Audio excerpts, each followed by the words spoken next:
Hi, my name is Reagan Hales. I'm the Vice President for Marketing and Communications with the Amarillo EDC, and I am joined this morning by Tony DeLisi, who's Vice President at Avalanche Consulting, and we just left the State of the Economy event this morning.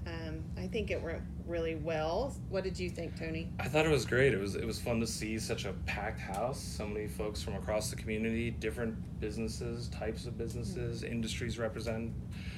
Leadership and educators, that's exactly what we like to see for successful communities. Yeah, it was a good group of people. Mm-hmm. I think we were really excited to see that many people come out, and when we left there was a lot of dialogue, and really towards the end of our program, you as one of our speakers, we put you guys on stage as a panel and asked the audience to submit questions, and we were really very surprised at how many questions came in, which I think is a great thing because it shows that people are interested and that this dialogue is necessary.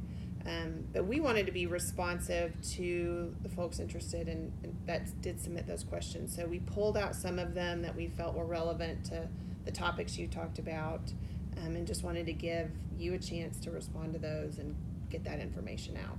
Yeah, I'm excited. The questions that we heard on stage were great, and the preview I've seen of some of these is also good ones. So the first question is, how do we embrace technological innovation without replacing or eliminating the human workforce?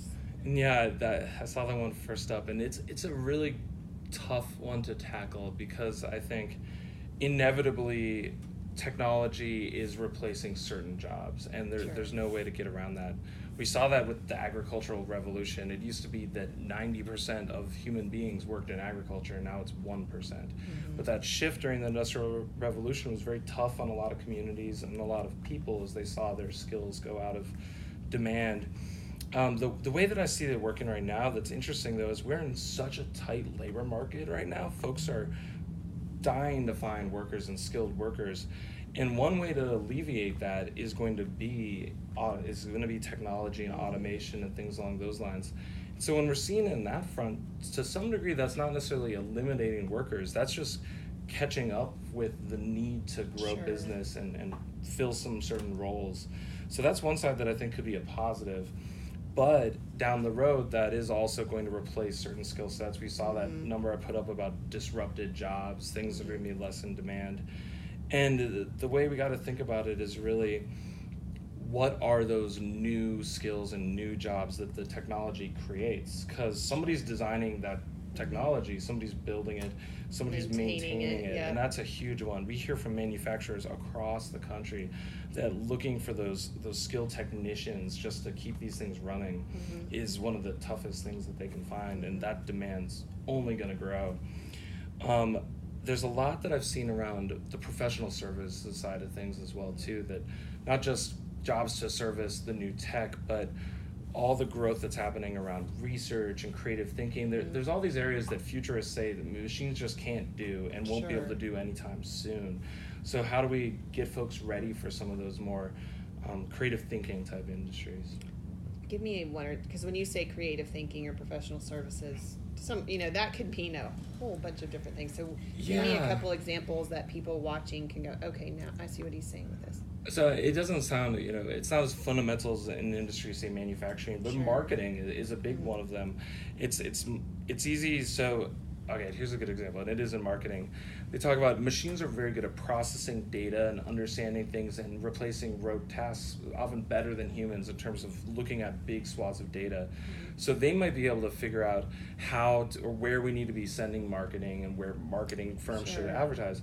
But the actual campaigns, thinking about what's affecting people and how does this work, that creative side of it is still very human driven. And that's like strategic planning is another side of those. Machines are good at seeing the patterns and understanding these things going through wide swaths of data, but that connectivity side of it, what really brings it together, that kind of outside the box thinking, it's outside the box. Yeah. That's human thinking, and we still will need people in a whole range of fields. I mean, from medical through marketing, through advertising to designing the manufacturing processes themselves. Absolutely. I think that clarifies kind of what we're talking about. And kind of along those lines, the question is, how do we increase information technology focus to better prepare Amarillo for the future of AI and robotics. So does that start in, our elementary schools? Is that strictly something like the WT Enterprise Center that is bringing programs out? I mean, kind of what's the secret mix that you think best positions this community to get ready for these? Yeah, I think it's got to be that short term and immediate and that long term. And that long term is getting our kids better prepared. Mm-hmm. And it's not that they're unprepared, but making sure that STEM is embedded in all of our schools and thinking that career and technical education, not necessarily pushing folks into a certain career, but my wife is terrible at math and she likes to proclaim that all the time. And STEM doesn't mean you have to be good at math, but having some understanding of how systems operate and these things. And that creative learning aspect of it, problem solving. When we talk to employers, skills are in demand for sure, welding, CNC, etc. But we hear a lot that folks are just looking for kids that have problem solving ability and are able to think creatively and look at problems and figure out solutions, which that can be taught. I'm not a teacher. I don't know how that works, but I know that folks are working on that. So that's long term. We, just preparing people to be able to understand technology and problem solving. But then in the immediate, I think it goes to that short labor force. Employers are very caught up in their work. I understand I'm busy and traveling a lot. And it's hard to think strategically about your own business and what could make things better. Folks are hung up, can't find people to fill jobs, which restrains their ability to grow, to make more money, to hire more people, all of those things, to be a bigger business. And often technology could be a solution. There could be a technological, whether it's machinery or software, solution to some of their challenges. And they don't have that time necessarily in their day-to-day playing catch-up to think about that. But it's so important to make that time or to go to partners in the community that might help them think through that.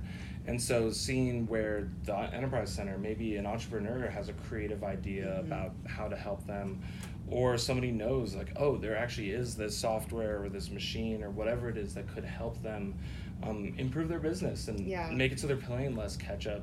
And that's the kind of side I think is trying to figure out how we can, take a minute in our day that's hard to find and look at our own processes and see what we can do to do And we're better. seeing that. I mean, the Enterprise Center, I'm not sure if you're familiar with them, but they've just started doing some of these kind of reverse pitch, kind of reverse hacking programs where companies will come and present an issue and then kind of open it up to teams that maybe present a solution. So you're reaching out to your community to kind of find some sort of innovation. And I know I've heard other programs where different organizations within a community go into a company and provide like design thinking courses or kind of how you take one division of your company and make them more innovative. So I know that's out there, and I know it's something that's being discussed here in the community, but it is hard when people are so strapped for staff. How do you slow down and think about how to prepare for this? It's good to know that everybody's struggling with that. Well, and that's ahead of the curve. I mean, the WT Enterprise Center is doing that. I mean, that's cool stuff. I mean, we're working in communities where we're trying to get them to start doing that. So that's really exciting.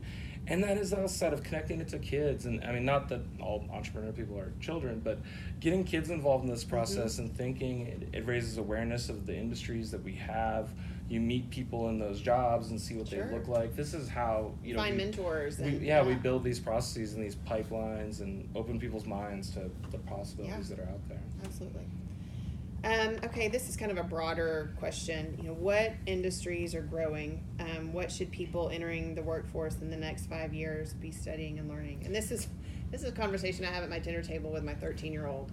As they hear so often about careers and your future and where you're going to college. I mean, what I would have told him 5 years ago isn't the case today, and nor will it be the case in 5 years. And I know friends with children in high school and college, and I think all of us are kind of going, well, what do we need to do? So from what you're seeing, what would you tell somebody? It's tough. I'd say, everybody always says it's cheesy, but what do you like to do? Where do your skills lie? Everybody would love to have a job where they love going to work, and I'm sure not all of us love all our job every day, but you see the most satisfied people are doing things that they enjoy what they do. And the hardest thing, I think, for a lot of us growing up was we weren't aware of what these things were, or what working a job entailed, so it was very hard to make those kind of choices. You saw what your parents did. And maybe your friends' parents, and a teacher, a fireman, and wanted to be a fireman, a police officer, because that made sense. So to a degree, it's hard to say, tell kids where to go, but exposing kids from an early age as possible to different jobs and sectors, whether that's through the schools or through your own personal lives and so forth, helps. To help them just find that pathway. In terms of what's growing, obviously there's jobs in the medical fields across the country. There's continue to be high demand for nursing and assistants and doctors and all of that. But that's not for everybody, obviously. Professional services, which is such a broad range, because that goes from engineers, which, I'm sure everybody wants their kid to be an engineer because it pays well, they're solid jobs, they're not going anywhere. And there's tons of different kinds of engineering in that.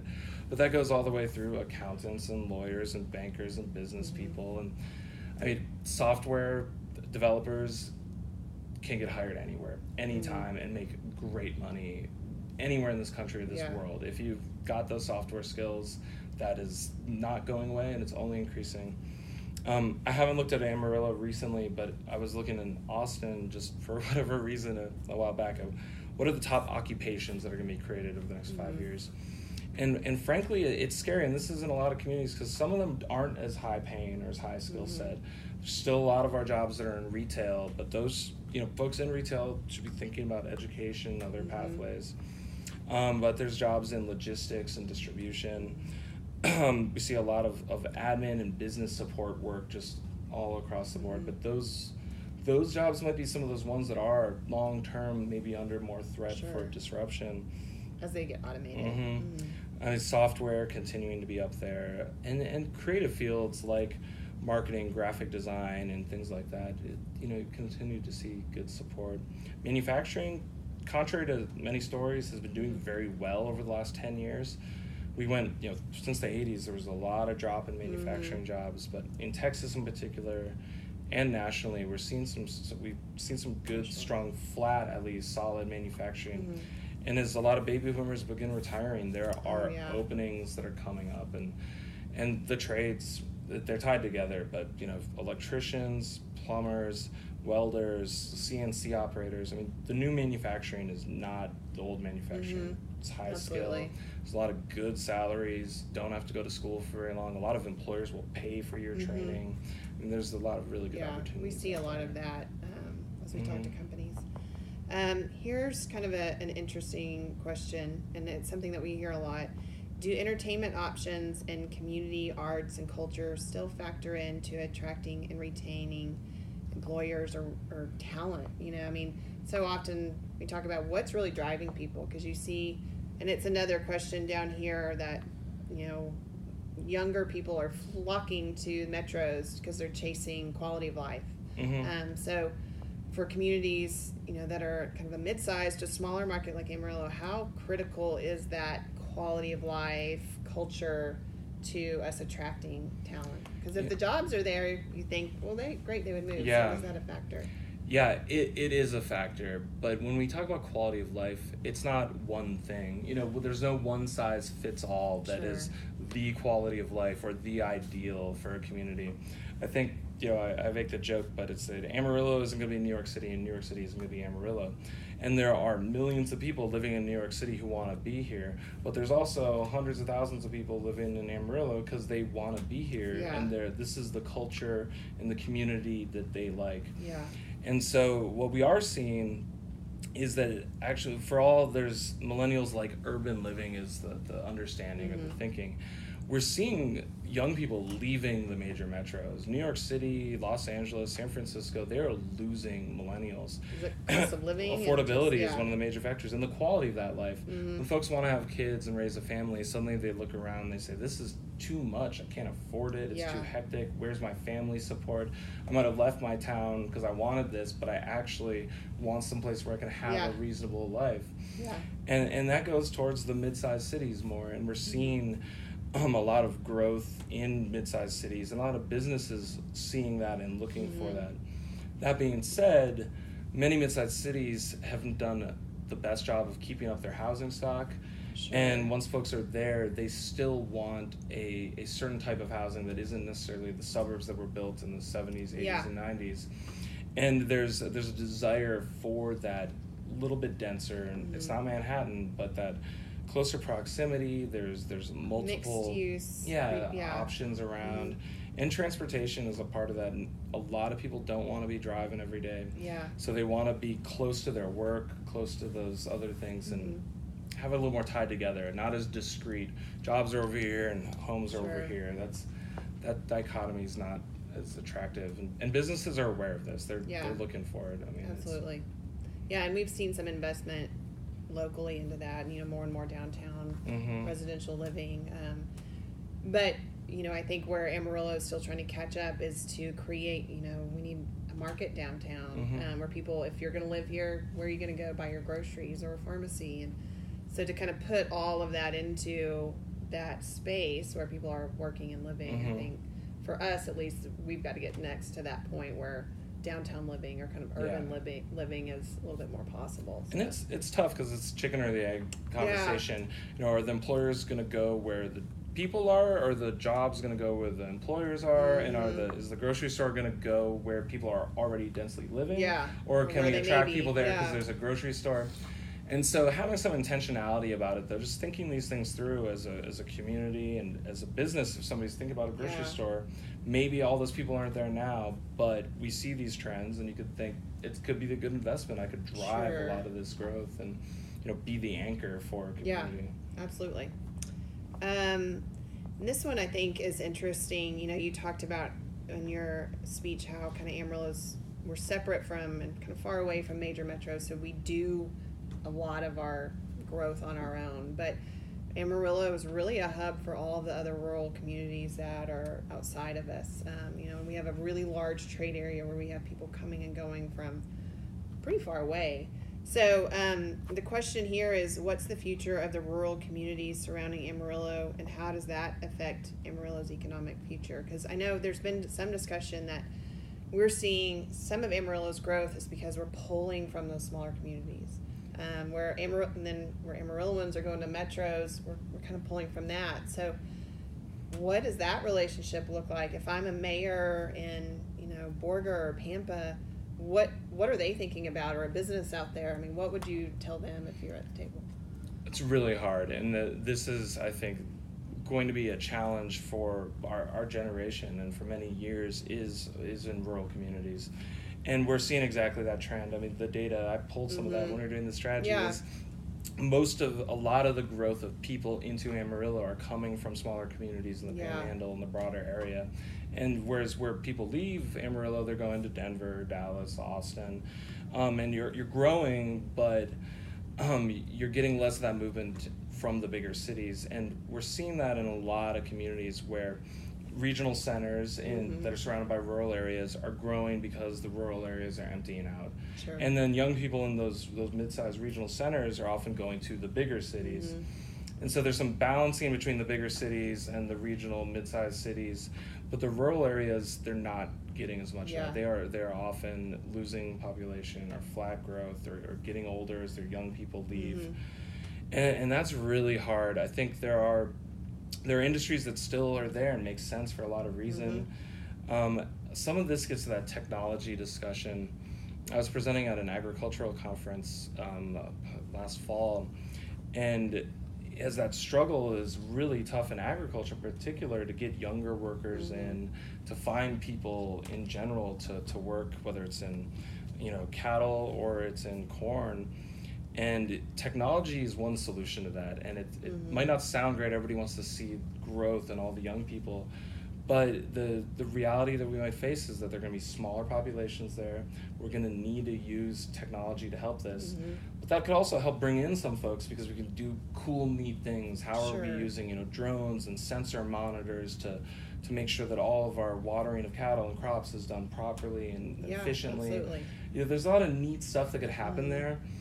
But it has to be really unique to what makes sense in that community.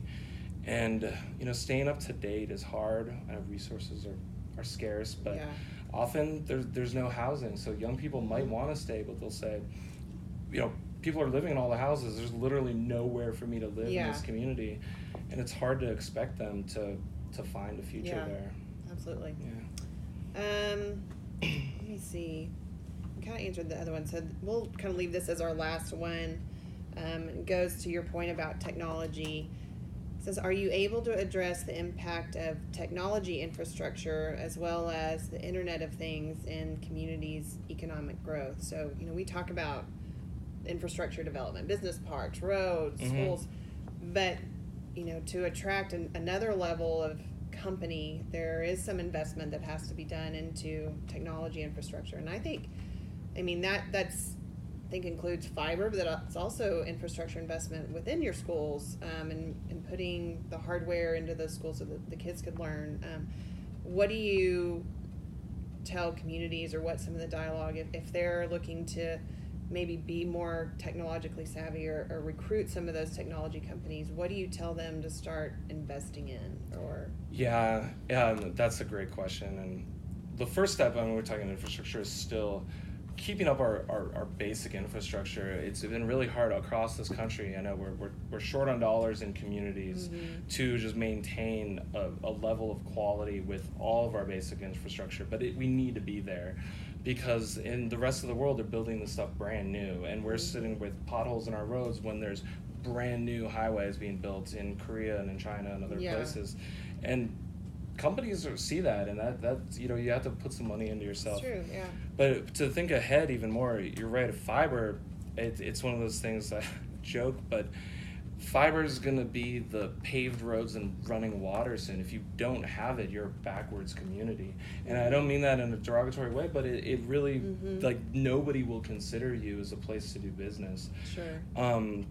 Some communities have leaped far ahead. We're doing some work in Chattanooga, and they were one of the first to build the gig and say, we're owning this and we're going to do it. And they've had so much great entrepreneurial activity driven by that. Yeah. But fiber is just one piece, and I'd almost say you have to have it. It's just, bare bones. That's where it's going. For us, it's as much of a issue on an RFP as do you have water, and then do you have fiber? Yeah. It's a given. So there's all of that, but thinking of the Internet of Things, I think that's really neat, and there are those things too, getting the schools connected, the anchor institutions, all that core stuff, but the Internet of Things, I'm a big nerd about this. My home, I've got wired up with various things to the lights, and I think it's fun to test it out. I like to see where this is going. But as a community, it's interesting to think how it could drive business. Well, and first, it can create more efficiencies. If you start systems where your street lights and your water systems are regulated to use, you actually cut on your cost of services, so you can develop these better systems. But then the way we like to think about it is that as we start generating all this data and we have more information about where people are using things, when things need to come on, and I can't even ponder where it might go. We're seeing companies spring up again to that innovation side that they say, oh, I can create a service for this. I can write a new device or technology just for this community based on what we're learning out of this sort of smart grid, smart system. And it's not my area of expertise, but I think the opportunities there are unlimited almost. It's the kind of, that could be a big new area where we make our cities more effective, more cost efficient, delivering services to people well, and potentially creating cool new devices and jobs and all of those things. Yeah, absolutely. Yeah. So I support it 100%. I think it's a neat way to go. Well, that's all we have right now. We're I have a feling we're going to have probably several more of these discussions, so we may have you back, or we can do video chats. I always love coming back. But again, appreciate you coming back to Amarillo. We've enjoyed having you here. I always love to visit. But thanks for bringing just your expertise. No, thank y'all for doing such great stuff here in your community. Yeah. Thanks. Bye, everybody.